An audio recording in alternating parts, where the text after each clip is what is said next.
তাতে আমরা অনেক ঘুড়ি উড়িয়েছি, একটাও কাটতে পারিনি। প্রচুর ঘুড়ি উড়িয়ে একটাও না কেটে আমরা এখন বসে পড়েছি থোকে, ভিডিও করা হচ্ছে। প্রচুর মাঞ্জা স্টক দেখে নাও তোমরা। আর 2 টাকা 4 টাকা জমি জমি মাঞ্জা কেনা হয়েছে। সব বসে আছে, এত ঘুড়ি তা ঘুড়ি লুটতে যাবে।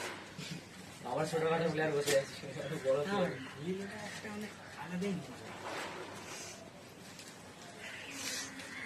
সালাম এখন নিজের হাতের ঘুড়িটা বেশি করে ফোকাস করছে।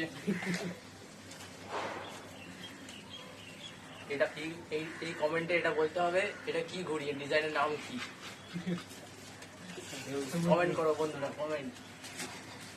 আর সাবস্ক্রাইব করে দাও। সবাই বন্ধু, সব খালি বন্ধুরা আর বন্ধুরা।